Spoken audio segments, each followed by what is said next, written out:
everyone, it's Fiona, and today I'm coming at you with my first ever YouTube video. This is going to be a two-part corset tutorial where the first part is going to be me making a corset top out of some supplies I have ordered online. So I got some dead stock fabric from this local shop in Vancouver called Fab Cycle. And part two is going to be a thrift flip of sorts. Technically the item I'm using isn't thrifted, it's just a top that I have that's donated to me by my boyfriend. I thought it would be good to use something that everyone might have laying around their house, and it's always really good to upcycle something that you already own and turn it into something that you'll use. Part two is going to be coming next week, so stay tuned for that, and let's get into the video. Alright guys, so just a disclaimer before I start getting into it. The pattern that I used is by Neva Rose. I did draft a pattern to show you guys in the video because I realized that using another YouTuber's pattern and not showing you guys how to make your own was kind of dumb, so I ended up doing that in this video. I did adjust the corset pattern from Neva Rose's since my bust size I think is a little bit bigger, hence why the neckline is a little wider. But in the second part of this kind of corset tutorial where I go off of my boyfriend's t-shirt, I will be using the pattern that I drafted in this video, so you will see that then. Alright guys, this is what you'll need. Take a screenshot or write it down. Sewing machine is pretty obvious, but I thought I would add it in there anyways. Alright, so I wanted to show you guys how to draft your own pattern. I'm starting with a tank top of mine that I like the fit of, and I'm tracing around it here. This is going to create our basic shape for our pattern. And here I'm adding 1.5 inches for our straps, and then tracing a straight line down. Here I'm just eyeballing where I'd like my neckline to go and creating a slight curve there, and then connecting those two sides. Honestly, the neckline was a complete eyeball, so you guys can just figure out what you like and the look that you like. And then I'm creating a curved line for the panel that goes under your armpit. And then I found the center of the neckline, and I'm going to trace down just a straight line right down to the bottom. And I'm going to measure 3 inches from that bottom line and create a mark. And then I'm going to just, again, eyeball a curved line down to that mark, which is going to create that curved kind of piece at the bottom of our corset. Here I'm adding about 6 inches right now, but later I add on an extra couple inches to create our back panel. And then I'm using my curved ruler to connect it from the armpit piece so it has a nice swooped line to the back. And then I'm doing the same thing at the bottom with my curved ruler. If you don't have a curved ruler, again, eyeballing can be a really great thing to do as a beginner. I'm really not an expert on it, but this is just what I did. And then here I'm cutting out all my pieces. And I kind of want to just repeat that I'm by no means an expert in pattern drafting. This was kind of just something that I winged, and it kind of ended up okay. And then I have my 3 pieces here. So you want to add on maybe an extra long strap piece, as you see later on in the video. And I'm writing on all of these that these all need to have 2 pieces cut mirrored to each other, and then the big bodice piece needs to be cut on a fold.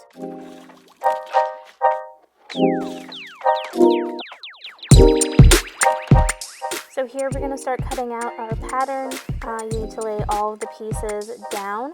I like to fold my fabric over. It's just easier than pinning and cutting and then pinning again and cutting the piece a second time.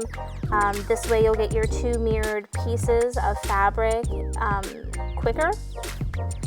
And then after this, you just want to pin all of those pieces together, right sides facing together. As you see here, you want to do that. You want to repeat this all on your lining side as well. All the same steps go. I find it easiest to pin at least that front-facing bodice piece to the curved piece that goes under your arm, because it can be a little bit finicky in the sewing machine. And again, guys, I apologize for the camera angles in this video. This is my first time filming myself sewing, and I just could not get the angles right in a lot of these shots, so please excuse me for that. And here, important step, pressing your pieces after they're all sewn together. This definitely changed my sewing game. I would recommend pressing your seams. It really helps with how your garment turns out in the end and how straight your lines can be when you're sewing. So that was something that I learned the hard way many times. And I know it's a frustrating thing to do. It takes a lot of time, but definitely is worth it. And here I'm placing both of my pattern pieces, as you see, right sides together, and I'm pinning around the edge, and I'm going to sew a straight line just around the edge. Pretty simple.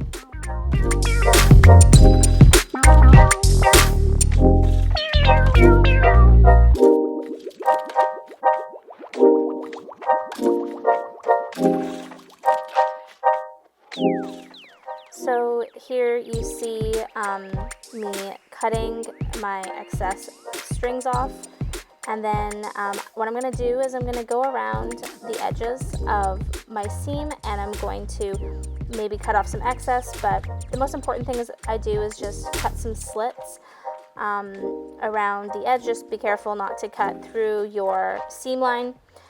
This just helps the fabric lay flat when you flip it around. And then here, what I'm doing is I'm attaching a safety pin to the end of our strap, and then I'm going to push it in and flip the whole corset around.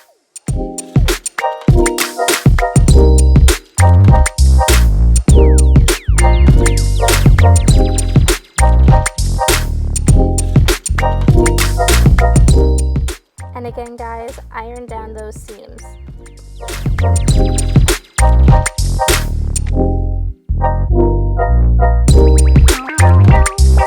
So one of the most important parts of making a corset top is your top stitching. I would say that this really made a difference between having a homemade looking item to something that looks really professionally finished, just in my opinion. But it's really simple to do, and it doesn't really take you that much time out of your project. So I'm just going to show you quickly, and then I'll time lapse the rest of it. So I begin here. I don't go too far in to the seam, so I don't know if you guys can see that. So I go about, I don't know, 1/4 inch in, because I don't want it to be really noticeable, and I really want it to hold down the seam that's underneath the top. And all you're gonna do is just sew, and then back stitch a couple spaces, and then keep going.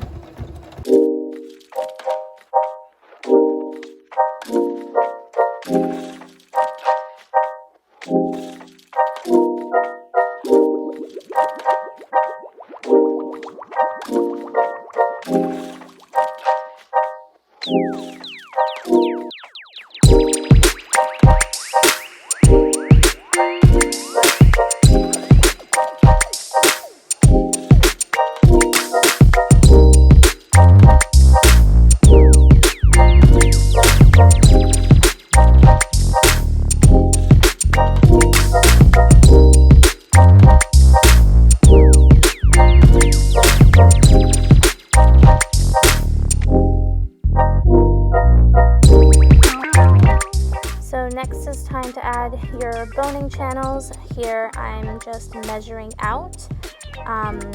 First of all, I'm placing them where I think they're going to go, and I'm measuring them out and cutting them. Please don't do this with fabric scissors. I'm really dumb for doing this. It's dulling my scissors, but I was too lazy to go get some regular ones. But anyways, so I'm placing them where I want them to go, and then I'm measuring them out. And here I just weighted them down with my my pin cushion thing, and I'm just drawing with my fabric chalk. the channels. I know there's probably a better way to do this with a ruler, but again, laziness kind of took over at this point. It's what happens when you do late night sewing.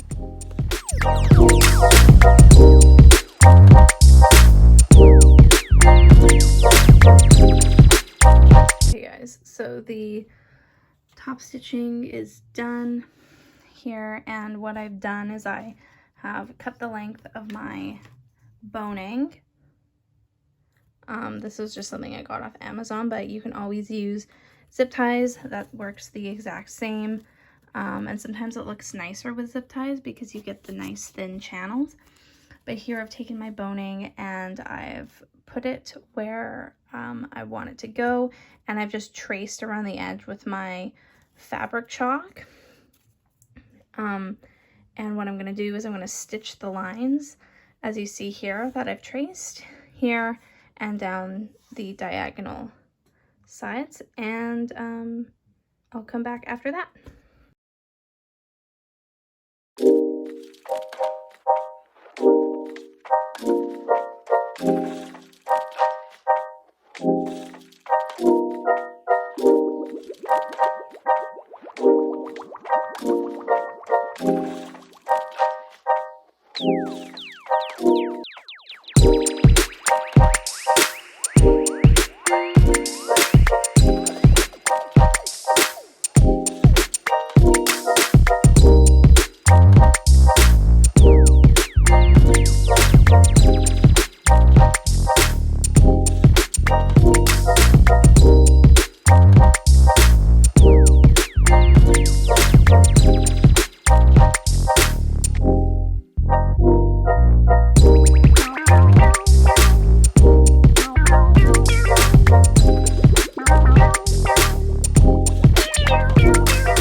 Measuring around the bottom part of the corset. This is to create our bias tape. Here you see me cutting out, I think they were, they're 2-inch strips of fabric. I cut out 2 kind of shorter ones just from the scrap of what I had left over from cutting my pattern. And then I cut 1 long one, which was, I think it was 30 inches long, which is the length of my corset. And then here, I'm using something I actually just made myself. I saw it on this girl on TikTok called Brandy Jones. She shows how to make a bias tape maker, I guess. Basically, it's just you cut 2 squares out on a piece of cardstock paper. One of them is 2 inches, like the width of your fabric that you've cut out, and then one of them is 1 inch, which is the width that you want your fabric to be, and it folds in the size perfectly. And then I just iron them down and I fold them over again. And you're going to repeat this process in all 3 of your strips of fabric. The ones you're going to sew down are the shorter ones that are going to create your loops at the back of the corset. And then the long one goes along the bottom. You don't want to sew this one down. You kind of want to unfold it and pin it on the open edge, and then sew along that edge the entire width of the corset.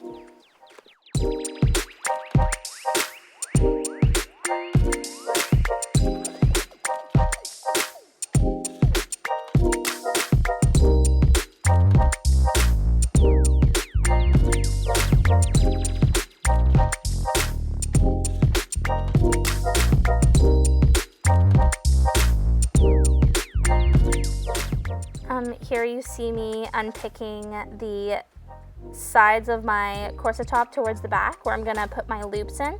I decided to do this before I closed off the bias tape at the bottom, just because I thought it'd be easier. And here you see I created my loops at a size I think was appropriate, and I slipped them in, pinned them down, and then I sewed straight across. So it looks really seamless because it looks just like our top stitching that we did earlier in the project.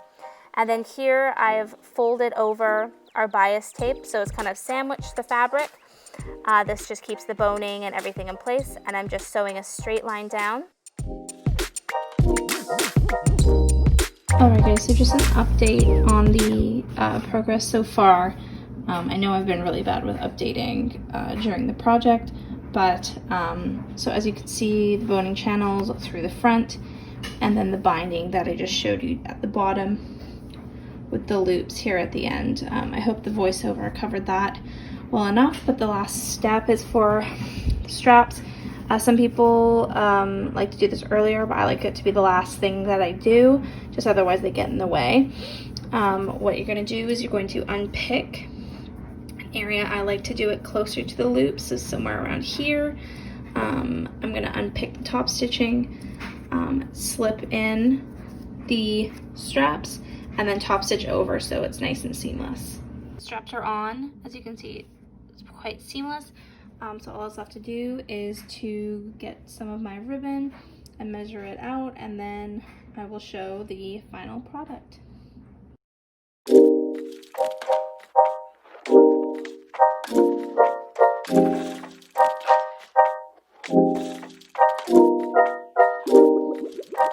Alright, so this is the finished product. I'm really happy with how it turned out.